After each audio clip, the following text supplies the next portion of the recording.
Movie का start Los Angeles से होता है, जहां एलिस अपने हस्बैंड मैक्स के साथ रहती है। एलिस एक नॉर्मन डस्ट नामी राइटर के लिए घोस्ट राइटर का काम करती है। घोस्ट राइटर एक ऐसा राइटर होता है जो स्टोरी लिख के सेल कर देता है और उस स्टोरी पे एज राइटर नाम बायर का आता है। नॉर्मन एलिस को बेसिक स्टोरी लाइन और मेन नोट्स प्रोवाइड करता है, जिसका इस्तेमाल करते हुए एलिस उसको नॉवेल्स लिख कर देती थी। इसी तरह इनका काम चल रहा था, क्योंकि नॉर्मन एलिस की वजह से अब एक बेस्ट सेलर होता था और इस सब की वजह से एलिस को भी काफी प्रॉफिट हो जाता था। जिंदगी काफी सुकून से चल रही थी कि अचानक एलिस का माल्टा सिटी में एक बहुत बुरा एक्सीडेंट हो जाता है। एक्सीडेंट के बाद एलिस 2 हफ्ते के लिए कोमा में चली जाती है और जब आंखें खोलती है तो लॉस एंजलिस के एक हॉस्पिटल में पाई जाती है। इस हादसे के बाद से उसकी जिंदगी पहले जैसी नहीं रही थी। एलिस की याददाश्त चली गई थी, जिसकी वजह से उसको माल्टा से जुड़ी कोई बात याद नहीं थी और न ही उस एक्सीडेंट के रात उसके साथ कौन था और क्या हुआ था, उसे कुछ भी याद नहीं था। बस कुछ नाइटमेयर्स आते थे जिनमें वो गाड़ी में जा रही थी, कोई उसको रोमांटिकली टच कर रहा था और फिर अचानक से वो गाड़ी खाई में गिर जाती है। इन ख्वाबों की वजह से ना तो एलिस सो पाती थी और ना ही अपनी बुक कंप्लीट कर पा रही थी। वो कुछ एंटी डिप्रेसेंट्स भी ले रही थी, लेकिन उनसे भी कुछ खास फर्क नहीं पड़ता। क्या वो वाकई एंटी डिप्रेसेंट्स ही ले रही थी और कौन था उसके साथ उस हादसे में? तो एक दिन होता कुछ यूँ है कि एलिस दोबारा से अपने उन्हीं ख्वाबों की वजह से सो नहीं पाती। सुबह उठकर वो नॉवेल को कंप्लीट करने के लिए बैठती है, मगर उसका दिमाग उसका साथ नहीं देता और वो सो जाती है। उसकी आंख मैक्स की आवाज से खुलती है, जो फोन पर किसी से कह रहा था कि एलिस अब बिल्कुल ठीक है और वो नॉवेल पर काम कर रही है। ये कहकर वो एलिस के पास आता है और उसको तसल्ली देता है कि सब ठीक हो जाएगा। मैक्स एलिस का शौहर होने के साथ साथ उसका मैनेजर भी था, जो उसके लिए काम ढूंढता था और फिर राइटर्स से मिलकर सब मामलात भी देखता था।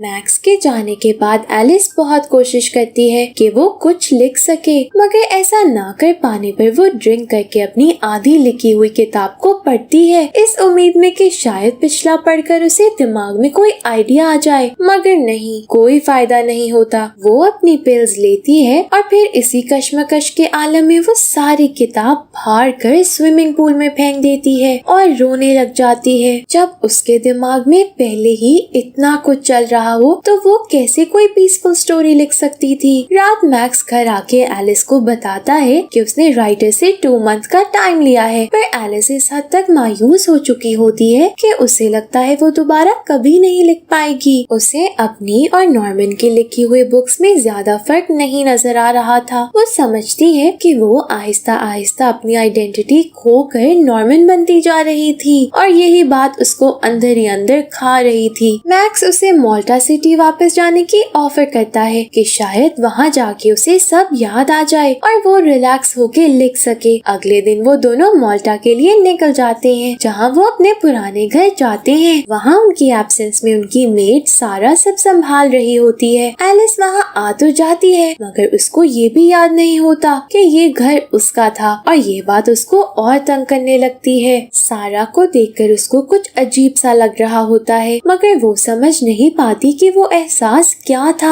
कमरे में जाकर जब सारा उसकी अनपैकिंग में मदद कर रही होती है तो एलिस उसको अपने काम के बारे में बताती है कि वो नॉर्मन नामी एक राइटर के लिए घोस्ट राइटर के तौर पर काम करती थी। सारा कुछ खास समझ नहीं पाती और फिर उसकी नजर एलिस की कॉलर बोन पर एक स्कार पर पड़ती है, जिसको एलिस छुपाने की कोशिश करती है। रात में जब एलिस मैक्स से इस बात का जिक्र करती है कि उसको इस घर या इस जगह की कोई बात याद नहीं, तो मैक्स उसको तसल्ली देता है कि अगर वो अपनी दवाइयाँ वक्त पर लेती रहेगी तो आहिस्ता आहिस्ता उसको सब याद आ जाएगा। सारा अपने कमरे में मौजूद ये सब सुन रही थी। अगले दिन सारा जब ग्रोसरी करने जाती है तो एक डिटेक्टिव कैस्टेलानो सारा को रोकता है, मगर उसका नाम क्लॉडिस पुकारता है, जिस पर सारा कहती है कि वो क्लॉडिस नहीं है। कैस्टेलानो असल में 1 साल पहले होने वाले उस कार एक्सीडेंट की इन्वेस्टिगेशन अभी तक कर रहा था। तो उसने सारा को क्लॉडिस क्यों कहा, ये जानने के लिए एक्सप्लेनेशन एंड तक सुनिए। एलिस नाश्ता करने के बाद जॉगिंग करने जाती है और उसी कोस्टल रोड पर पहुंच जाती है जहां उसका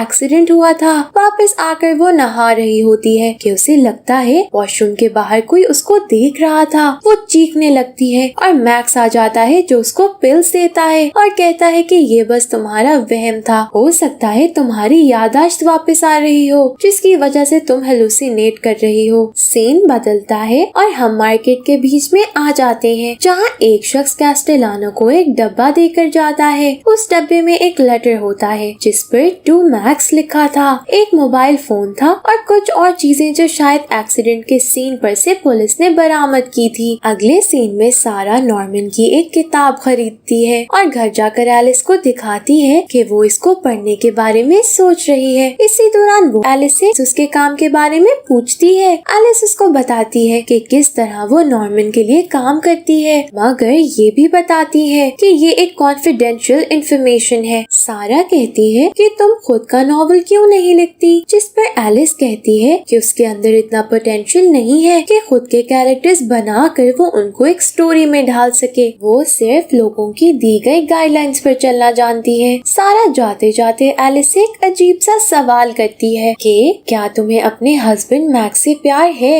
एलिस ये सुनकर थोड़ा हैरान हो जाती है और सारा से पूछती है कि कहीं मैक्स ने उससे कुछ कहा तो नहीं, मगर सारा नहीं में सर हिलाकर वहाँ से चली जाती है। सारा के ये इस सवाल का मतलब क्या था, क्या मैक्स वाकई एलिस का हस्बैंड था या ये सब एक ड्रामा था, और क्या वाकई सारा इनकी हाउसमेट थी या कोई और कहानी चल रही थी जिससे एलिस अनजान थी। असल में अगर मैं सब बता दूंगी तो मूवी का क्या मजा आएगा। चलें आगे बढ़ते हैं। फिर उसी रात एलिस को नींद ना आने की वजह से किचन में जाना पड़ता है जहां वो देखती है कि सारा किचन टेबल पर किसी और लड़की के साथ इंटीमेट हो रही थी और सारा एलिस को वहां देखने के बाद शॉक होने के बजाय उस लड़की को और ज्यादा पैशन के साथ किस करने लगती है। अगली सुबह एलिस सारा को कन्फ्रंट करती है और आइंदा किसी लड़की को घर लाने से मना करती है। कैस्टेलानो उस डब्बे में से एक मोबाइल फोन निकालता है जिसमें उस रात की वीडियोस थी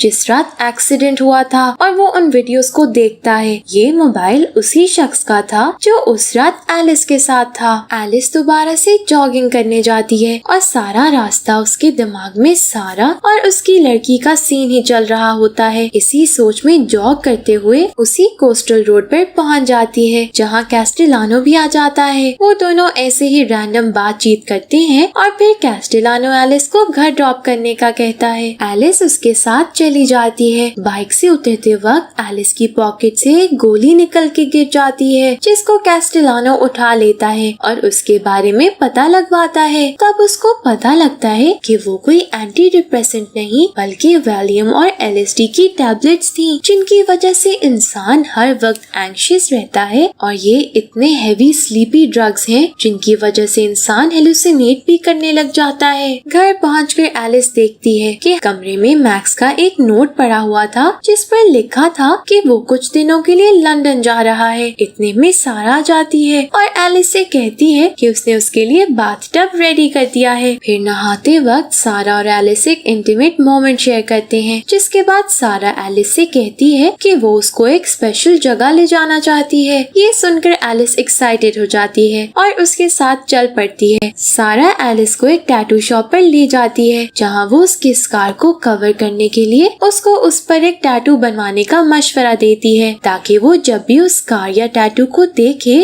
उसको अपनी जिंदगी की अच्छी यादें याद आएं। ये सुनकर एलिस उस स्कार पर एक फूल का टैटू बनवा लेती है। इसके बाद एलिस सारा को शॉपिंग करने ले जाती है और वापस आकर दोनों इमोशंस के कंट्रोल में आकर एक पैशनेट और इंटीमेट मोमेंट शेयर करते हैं। सुबह एलिस की आंख एक फोन कॉल से खुलती है जिसमें मैक्स उसको नॉर्मन के सुसाइड अटेम्प्ट के बारे में बताता है। एलिस ये सुनकर परेशान हो जाती है और फौरन अपनी पिल्स खा लेती है। वो अपने साथ बेड पर देखती है मगर वहाँ सारा नहीं होती और वो उसको ढूंढते ढूंढते लाउंज में आ जाती है। लाउंज की खिड़की के बाहर उसको एक लड़की नजर आती है पर उसका चेहरा नजर नहीं आता। एलिस उसको सारा समझकर उसके पीछे पीछे चली जाती है। वो लड़की उसको एक स्टोर रूम में ले जाती है जहाँ एलिस की नजर एक पुराने डब्बे पर पड़ती है। उस डब्बे पर वही टैटू बना था जो एलिस ने अपनी कॉलरबोन पर बनवाया था और उस डब्बे में कुछ तस्वीरें थी जिनको देखकर एलिस को दोबारा से वही सीन याद आने लगता है और इस बार उसको अपने साथ बैठे हुए शख्स के हाथ पर भी वही फ्लावर टैटू नजर आता है। वो वहाँ से भागती है और रास्ते में उसको कैस्टेलानो मिल जाता है जो उसको एक लेटर पकड़ाता है कि ये उस दिन एलिस की पॉकेट से गिरा था। एलिस हैरान हो जाती है कि उसने तो कोई लेटर नहीं लिखा मगर हैंडराइटिंग उसी की थी। कैस्टेलानो जाता है और सामने से सारा आ जाती है। एलिस सारा को नॉर्मन के सुसाइड अटेम्प्ट का बताती है और सारा उसको काम डाउन करने की कोशिश करती है क्योंकि एलिस को लगता है कि वो भी नॉर्मन जैसी बन रही है तो वो सोचती है कि वो भी ऐसा ही करेगी मगर सारा उसको यकीन दिलाती है कि वो और नॉर्मन सेम नहीं है। फिर अगले दिन दिखाते हैं कि मैक्स वापस आ जाता है। एलिस उसके आते ही उससे नॉर्मन का पूछती है जिस पर मैक्स गुस्से में आ जाता है और उससे कहता है कि नॉर्मन मरने वाला है और तुमने अभी तक बुक भी नहीं लिख कर दी। तुमसे एक काम नहीं होता। मुझे तुम्हें यहाँ लाना ही नहीं चाहिए था। हम कल ही वापस एले जाएंगे। ये सुनकर एलिस कहती है कि वो यहाँ से नहीं जाना चाहती क्योंकि वो सारा से दूर नहीं होना चाहती। ये सुनकर मैक्स आग बगोला हो जाता है और उससे पूछता है कि उसने सारा के साथ सेक्स किया या नहीं। उसकी खामोशी के पीछे छुपा जवाब समझकर वो गुस्से में सारा को बुलाता है और उसको घर से जाने का कह देता है। एलिस उसको रोकने की कोशिश करती है मगर वो चली जाती है। मैक्स भी उसको अकेला छोड़कर किसी होटल में रहने चला जाता है। कैस्टेलानो वो वीडियो देख लेता है और उसको पता लग जाता है कि उस रात एलिस के साथ सारा थी मगर एलिस के साथ वाले शख्स की तो मौत हो गई थी। फिर सारा कौन थी? मरने वाली का नाम रिकॉर्ड्स में क्लॉडिस लिखवाया गया था मगर आज तक उसकी बॉडी नहीं मिली थी। इसका मतलब तो ये है कि सारा ही क्लॉडिस है जो एक फेक आइडेंटिटी के साथ जी रही थी या फिर वो उसकी कोई जुड़वा बहन है। ये सब जानने के लिए कैस्टेलानो भी उसी होटल जाता है जहाँ मैक्स था। मैक्स अपने कमरे में होता है कि वहाँ सारा आ जाती है और यहाँ हमें पता लगता है कि सारा और मैक्स का प्लान था कि वो एलिस के साथ ये गेम खेलेंगे, उसको हेलुसिनेशंस के लिए मेडिसिन देंगे, फिर उसको माल्टा लाकर उसको पुरानी यादें याद करवाएंगे और फिर मैक्स उसको छोड़कर चला जाएगा ताकि इस सब के प्रेशर में आकर एलिस सुसाइड कर ले और मैक्स नॉर्मन को सू करवा दे कि उसने एलिस को क्रेडिट दिए बगैर उससे काम लिया है। मगर इस फुल प्रूफ प्लान के बीच में सारा को एलिस से वाकई प्यार हो जाता है। मैक्स उसको फोर्स करता है अपने साथ इंटीमेट होने के लिए और दूसरी तरफ एलिस सारा को वॉइसमेल्स भेज रही होती है कि कैसे वो सारा को मिस कर रही है और ये भी बता देती है कि मैक्स किस होटल में है। एलिस भी उस होटल पहुंच जाती है मगर कमरे में सारा और मैक्स को एक साथ देखकर उसका दिल चकनाचूर हो जाता है और रोती हुई वहाँ से चली जाती है। सारा मैक्स से लड़ती है कि वो एलिस को इस तरह नहीं देख सकती और अब वो मैक्स का साथ नहीं देगी। इतने में वहाँ कैस्टेलानो भी आ जाता है जो मैक्स से सारा और क्लॉडिस का जिक्र करता है मगर मैक्स उसको कुछ नहीं बताता। वहाँ से जाते ही कैस्टेलानो को होटल के बाहर रोती हुई एलिस मिलती है। वो एलिस को वही फोन दे देता है जिसमें वीडियो देखकर वो जान जाती है कि उस दिन उसके साथ सारा ही थी और वो मरी नहीं थी। घर पहुंचकर वो अपनी पिल्स फेंक देती है और कोस्टल रोड पर दोबारा चली जाती है। मैक्स होटल में देखता है कि सारा नहीं है तो वो उसके पीछे घर तक जाता है। वहाँ वो देखता है कि एलिस ने पिल्स फेंक दी हैं, यानी कि अब वो सारी सच्चाई जान चुकी थी। तो वो एक पिस्टल पकड़कर कोस्टल रोड के लिए निकलता है। वहाँ वो एलिस को अपना प्लान बताता है कि कैसे वो नॉर्मन को सू करने वाला है। ये कहकर वो उसको गोली मारने ही लगता है कि सारा आकर उसको नीचे धक्का देती है। वो एलिस से माफी मांगती है और फिर दोनों एले चले जाते हैं। कैस्टेलानो एले इन दोनों के पीछे आ जाता है क्योंकि वो जान गया था कि सारा ही क्लॉडिस है और वो इलीगली फेक आइडेंटिटी बनाकर जी रही है। ये देख के एलिस सारा को बचाने के लिए कैस्टेलानो पे पीछे से अटैक करते हुए उसका सर काट कर उसको मार देती है ताकि वो किसी को कुछ ना बताए। वक्त गुजर जाता है और एलिस अपना खुद का एक नॉवल लिख लेती है। उसकी साइनिंग के दौरान उसको वहाँ में मैक्स नजर आता है और इसी सस्पेंस पर मूवी खत्म हो जाती है। मैक्स कैसे बचा और वहाँ क्यों आया था, ये सब हम आपकी इमेजिनेशन पर छोड़ते हैं।